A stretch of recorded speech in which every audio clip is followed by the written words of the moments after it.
Good morning guys. Chemistry class में आपका स्वागत है। 11th क्लास के लेक्चर में अपना टॉपिक है एटॉमिक स्ट्रक्चर, जिसके अंदर हम almost chapter most of and को ही हुए, जिसके अंदर लास्ट क्लास में हमने देखा था dual nature of de Broglie concept. De Broglie concept से हमने एक रिलेशन निकाला है lambda equals h upon m v, या फिर इसको आप बोल सकते हो lambda equals h upon p. Here h is the Planck constant and p is the momentum and lambda is the wavelength। ये जो इक्वेशन है lambda equals h upon P, ये मैटर वेव्स जो होती है उनके लिए अलाउड होती है, नॉट इलेक्ट्रोमैग्नेटिक रेडिएशंस के लिए। ये जो थीम है इसके लिए भी यही था कि ये माइक्रोस्कोपिक पार्टिकल्स के लिए ही वैलिड है। नेक्स्ट देखो, इसके ऊपर एक न्यूमेरिकल हमने कल देखा था, जिसके अंदर हमको क्या दे रखा था, इलेक्ट्रॉन का मास दे रखा था, उसकी वेलोसिटी दे रखी थी। देन हमने lambda equals h upon m v से उसकी वेवलेंथ को काउंट किया था। नेक्स्ट जो क्वेश्चन था उसके अंदर हमने क्या किया, काइनेटिक एनर्जी आपको गिवन है और इलेक्ट्रॉन का मास गिवन है, जबकि आपको रिलेशन का पता है कि काइनेटिक एनर्जी इनके बीच में कोई रिलेशन नहीं होता। मास गिवन है आपको, लैम्डा आपसे पूछा है, तो इतना आपको पता है कि lambda equals h upon m v होता है, ठीक है ना। Lambda equals h upon m v होता है, पर lambda equals h upon m v में आपके पास एच की वैल्यू है, कांस्टेंट है, एम की वैल्यू आपको गिवन है, वी नहीं पता आपको, वेलोसिटी नहीं पता, वेलोसिटी फाइंड आउट करनी है। वेलोसिटी की जगह उसने क्या टर्म काम में लिए, काइनेटिक एनर्जी काम में लिए, तो you have to calculate the velocity from the kinetic energy. Kinetic energy equals होता है हाफ एम वी स्क्वायर, तो यहाँ से हमको वी कैलकुलेट करना पड़ेगा। इस टर्म्स को हम क्या करते हैं, 2 से मल्टीप्लाई किया, देन हमने इसको m से डिवाइड किया, स्क्वायर है इसलिए इसको क्या किया, हमने रूट किया। ये हमने कल न्यूमेरिकल देखा था। तो सबसे इम्पॉर्टेंट इसमें यही है कि काइनेटिक एनर्जी से आपको पहले वेलोसिटी कैलकुलेट करनी है, देन आपको इस इक्वेशन के अंदर उस वेलोसिटी की वैल्यू पुट आउट करनी है, देन आप क्या करोगे, लैम्डा फाइंड आउट करोगे, ठीक है। आज का अपना जो न्यूमेरिकल है वो देखें, calculate the mass of photon with the wavelength. आज का जो न्यूमेरिकल है उसके अंदर आपको क्या गिवन है, वेवलेंथ गिवन है। Calculate the mass of photon with the wavelength 3.6 angstrom. सबसे पहली बात, इम्पॉर्टेंट बात यही है कि आपके पास जो रिलेशन है उससे क्या पूछना चाह रहा है, आपसे पूछना चाह रहा है वो m क्या है, ठीक है ना। और जहाँ फोटोन का नाम आता है तो एक चीज़ ध्यान रखिए, फोटोन हमेशा लाइट का बनता है, और लाइट जो होती है उसकी वेलोसिटी 3 × 10⁸ मीटर पर सेकेंड होती है। ये वेल नोन सिचुएशन होती है, कब, जब आपके पास में फोटोन वर्ड गिवन होता है तब, ठीक है ना। फोटोन किसका होता है, photon is a small packet of energy of light, कि लाइट का जो छोटा स्मॉल पैकेट होता है, एक छोटी यूनिट पैकेट होता है, उसको आप बोलते हो फोटोन। और इसकी जो वेलोसिटी होती है वो कितनी होती है, 3 × 10⁸ मीटर पर सेकेंड होती है। इसका मतलब आपको वेलोसिटी गिवन है, वेवलेंथ गिवन है, इस बार आपसे क्या पूछ रहा है, मास पूछ रहा है, तो आपको क्या करना है, लैम्डा इक्वल्स आपको दे रखा है 3.6 एंगस्ट्रॉम। ध्यान रखें 1 एंगस्ट्रॉम इक्वल होता है 10⁻⁻10 मीटर, 1 एंगस्ट्रॉम 10⁻⁻10 मीटर के इक्वल होता है। तो एंगस्ट्रॉम को मीटर में काउंट करिए, तो उसको आपने 10⁻⁻10 मीटर से मल्टीप्लाई कर दिया, देन वो एंगस्ट्रॉम की जगह किस में कन्वर्ट हो गया, मीटर के अंदर कन्वर्ट हो गया। नेक्स्ट जो है lambda equals h upon m v, ठीक है ना। Lambda equals h upon m v, इससे आपने क्या रखा है, एम की वैल्यू निकालनी है, तो lambda h equals lambda upon v. Here h is the Planck constant having the value 6.626 × 10⁻34 joule second. ये पहले भी आ चुका है, जूल की जगह आप क्या रख सकते हो, KG metre square second square, second की power -2, KG metre square second की पावर -2। फिर यहाँ पे एक सेकंड पहले से था इसलिए सेकंड इन्वर्स ही बचे। 3.6 × 10⁻10 मीटर वेलोसिटी गिवन है आपको। और नेक्स्ट क्या है आपके पास में, 3 × 10⁸ मीटर पर सेकेंड, ये क्या है, लाइट वेलोसिटी है, ये वेवलेंथ था, ये वेलोसिटी गिवन है। इसको कैलकुलेट करने के बाद में आपके पास जो भी डाटा आता है, डाटा के अंदर आप जिसमें भी रखते हो, देखो मीटर है, मीटर कैंसिल आउट हो गया, मीटर पर सेकंड है, मीटर पर सेकंड से कैंसिल आउट हो गया, पीछे जो यूनिट बचेगी वो किस में आएगी, केजी में आएगी। पावर्स जो भी हैं उसको आप मल्टीप्लाई करते जाओ, जिस भी पावर में आती है आप उसमें रख सकते हो। आप चाहो तो डेसिमल पॉइंट को सेट करके लिख सकते हो, नहीं लिखना चाहो तो जो आपके पास डाटा आता है उस फॉर्म में लिखे तो भी कोई डाउट नहीं है उस चीज़ में, ठीक है। तो जो ड्वेल नेचर है उसके कॉन्सेप्ट के ऊपर अपने न्यूमेरिकल्स देखे हैं। बाकी अगर आपको और प्रैक्टिस करनी है तो आप टेक्स्ट बुक से या फिर आपके जो चैप्टर है उसके लास्ट में आपके क्वेश्चंस दे रखे हैं, उनको आप सॉल्व कर सकते हो। बस आपको इतना ही ध्यान रखना है, वैल्यू क्या रखनी है, किस तरीके से कैलकुलेशन करनी है, बाकी सेम कंसेप्ट के हिसाब से चलते रहेंगे। तो हमने इसमें तीनों वेरिएशन देख लिए, लैम्डा भी कैलकुलेट कर लिया, इसके अलावा हमने काइनेटिक एनर्जी देकर के लैम्डा काउंट कर लिया, इसके अलावा हमने क्या पूछ लिया, मास पूछ लिया। तो न्यूमेरिकल इसी बेसिस पे आते हैं आप लोगों के, ठीक है। नेक्स्ट जो है वो आपका अगला टॉपिक है Heisenberg uncertainty principal. Heisenberg uncertainty principal अब तक के जो जितने भी एटॉमिक मॉडल हैं उनमें सबसे इम्पॉर्टेंट प्रिंसिपल यही था। देखो एक बार जो एटॉमिक मॉडल में सारे रिपीट करवा रही हूँ, उसके बाद चलते हैं। सबसे पहले जो एटॉमिक मॉडल था फर्स्ट ऑफ ऑल डॉल्टन ने दिया था। डॉल्टन के according atom is a undividable unit, ठीक है, कोई बात नहीं। एटॉमिक मॉडल की कॉन्सेप्ट के अंदर सबसे पहले थॉमसन आया था। थॉमसन ने बोला था कि atom is the sphere of 10⁻⁻10 metre which is positively charge in which negative charge is dispersed randomly. कि जो एटम होता है वो 10⁻⁻10 मीटर का एक स्फीयर होता है जो पॉजिटिवली चार्ज होता है, जिसमें इलेक्ट्रॉन कहीं कहीं पर क्या रहते हैं, डिस्पर्स्ड रहते हैं। ये कॉन्सेप्ट थी उसकी। कोई उसके अंदर प्रॉपर अरेंजमेंट नहीं शो किया, किसी तरह का एटॉमिक मॉडल उसके अंदर सामने निकल के नहीं आया। एक ऑथेंटिक बात इतनी थी उसमें कि he gave the proper size of atom that was 10⁻⁻10 metre. उसके बाद में आया था रदरफोर्ड मॉडल। रदरफोर्ड मॉडल ने काफ़ी कुछ ठीक बोला था कि पॉजिटिव चार्ज सेंट्रल पॉइंट में कंसंट्रेट रहता है, बाहर की तरफ इलेक्ट्रॉन्स मूव रहते हैं, उनको हम ऑर्बिट बोलते हैं, और इलेक्ट्रॉन और ये न्यूक्लियस जो है वो आपस में इलेक्ट्रोस्टेटिव अट्रैक्शन फोर्स से बाइंड रहते हैं। हालांकि उसने कंपेयर उसको बहुत स्ट्रॉन्ग फोर्स से कर दिया था। इस मॉडल के ड्रॉप आउट होने के बाद में नील्स बोर मॉडल आया था। नील्स बोर मॉडल ने क्या कहा था, according to Niels Bohr model 3 concept थी उसकी। Electron feels 2 types forces, first one is applied towards the nucleus and second one towards the periphery.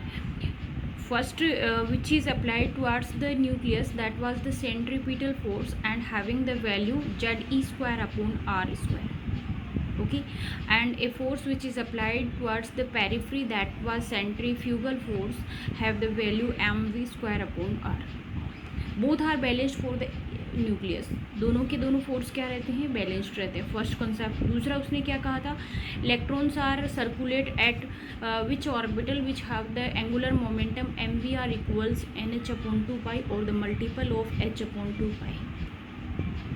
Here n is the natural number, maybe 1 2 3 4 5 6, but never be fractional value.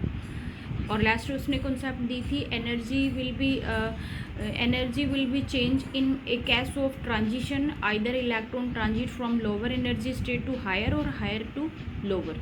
ये concept थी किसकी, Niels Bohr model की। Niels Bohr model के बाद में जो अगला आया था कॉन्सेप्ट, उसके अंदर उसने ड्वेल नेचर को एक्सप्लेन किया था। ड्वेल नेचर के बाद में अगली जो कॉन्सेप्ट आएगी अपनी वो आएगी Heisenberg uncertainty principal. Heisenberg uncertainty principal क्या कहता है, देखो एक्चुअली इससे पहले एक सोमरफेल्ड मॉडल भी आया था। सोमरफेल्ड मॉडल आप लोगों की इतना नहीं है डेप्थ में, फिर भी चलो इसके बाद में बताती हूँ आपको। Heisenberg uncertainty principal was given in 1927। देखो पहले तो इसको नॉर्मली देखते हैं, उसके बाद में मैं बताती हूँ क्या कॉन्सेप्ट है उसकी। उसने ये कहा था कि हर कोई यही कह रहा है कि इलेक्ट्रॉन न्यूक्लियस के बाहर की तरफ सर्कुलेट रहेगा, इलेक्ट्रॉन सर्कुलर पाथ के अंदर मूव करता रहता है। तो एक इलेक्ट्रॉन जब मूव करता है तो उसकी पोजीशन भी चेंज होती है और साथ में उसकी क्या होती है, वेलोसिटी भी चेंज होती है ना। एक घूमते हुए इलेक्ट्रॉन की पोजीशन तो चेंज होती है, पर साथ में उसकी क्या चेंज होती है, वेलोसिटी भी चेंज होती है। तो एक इलेक्ट्रॉन के लिए अगर हम वेलोसिटी और उसकी पोजीशन दोनों एक साथ कैलकुलेट करना चाहेंगे तो वो पॉसिबल नहीं है। क्यों? क्योंकि जिस टाइम उसकी वेलोसिटी बहुत फास्ट होती है उस टाइम उसकी पोजीशन कांस्टेंट नहीं रहती। जिस टाइम उसकी पोजीशन कांस्टेंट नहीं रह सॉरी जिस टाइम हम उसकी पोजीशन को काउंट करना चाहेंगे तो उसकी वेलोसिटी चेंज हो जाएगी। कहने का मतलब है कि पोजीशन को चेंज करेंगे तो वेलोसिटी चेंज हो जाएगी, वेलोसिटी को चेंज करोगे तो पोजीशन, दोनों को एक साथ हम कैलकुलेट नहीं कर सकते क्योंकि both are dependent on each other.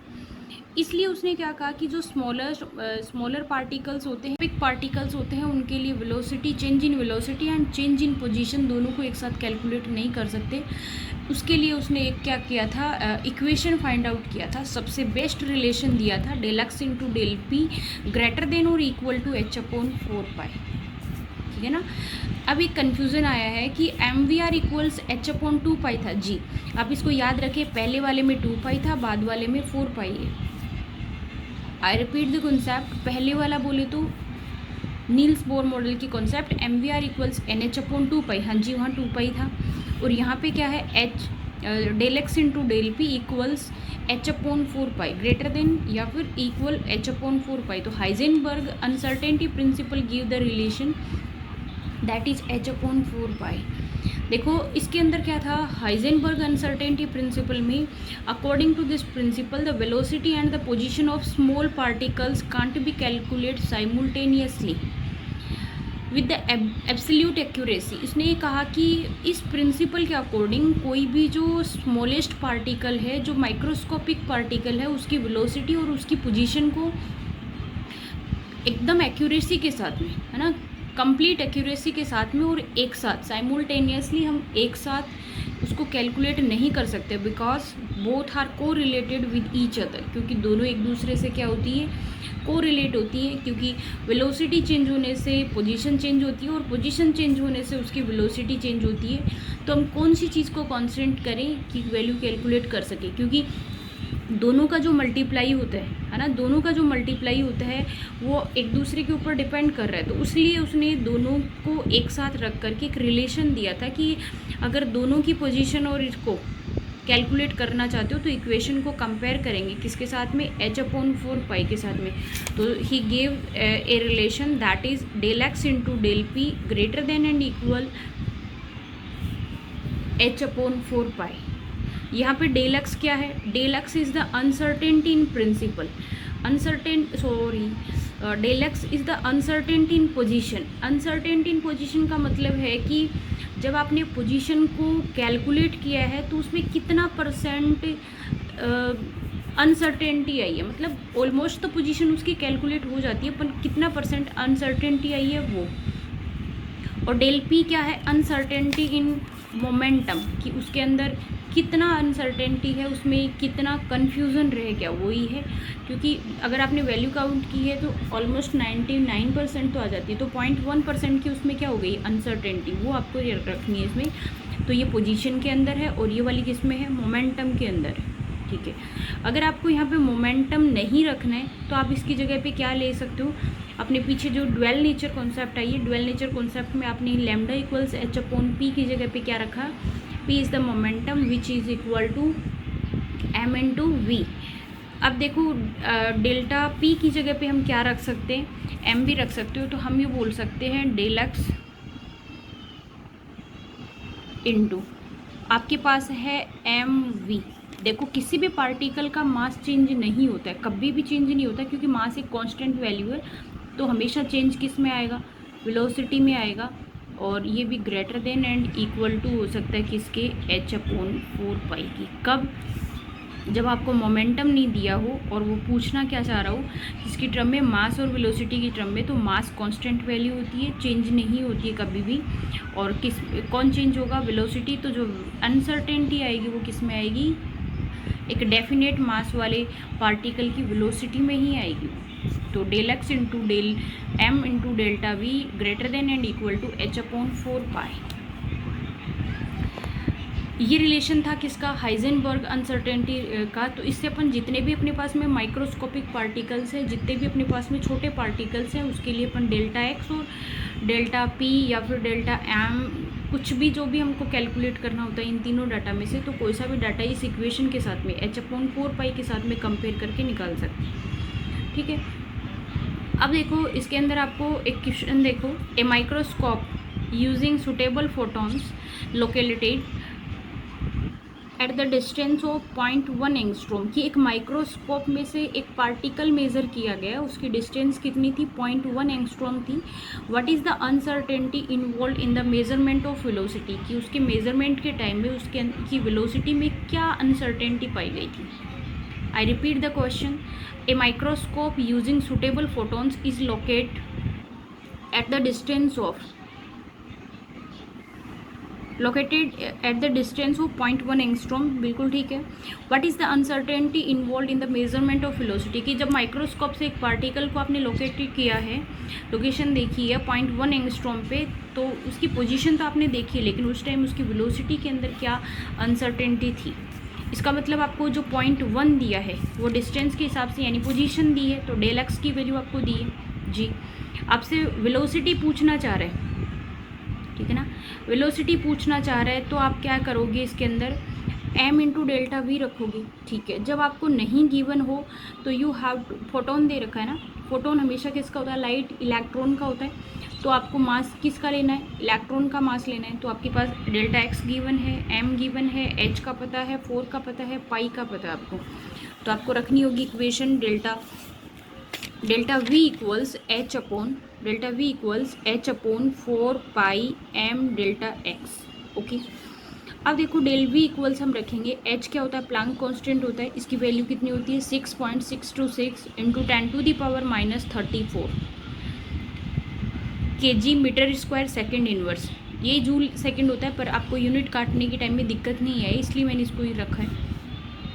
4 पाई की वैल्यू 3.14 रखिए इंटू m कितना, सॉरी डेल्टा x कितना है उसका 0.1 एंगस्ट्रॉम में दे रखा था, इसलिए आपने उसको 10⁻10 से मल्टीप्लाई कर दिया, देन वो एंगस्ट्रॉम किस में बदल गया, मीटर के अंदर कन्वर्ट हो गया।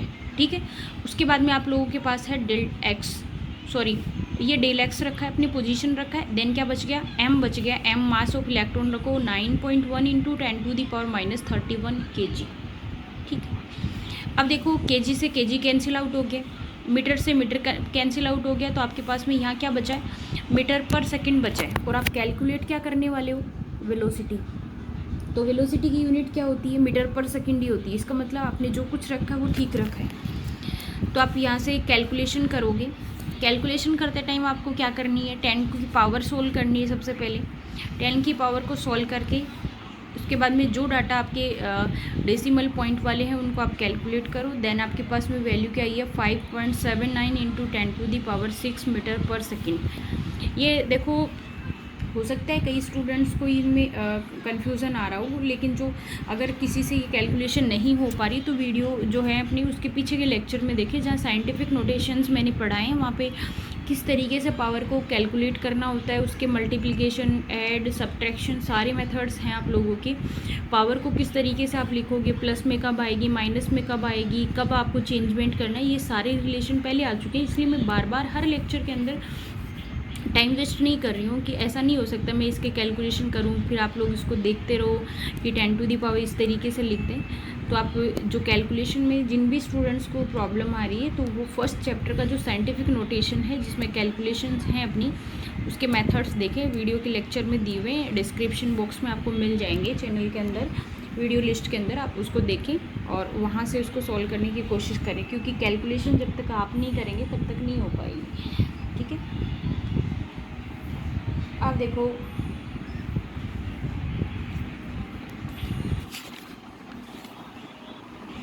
एक क्वेश्चन और है, a golf ball has the mass 40 gram and the speed metre दे रखी है 45 metre per second if the speed measured with 2% accuracy.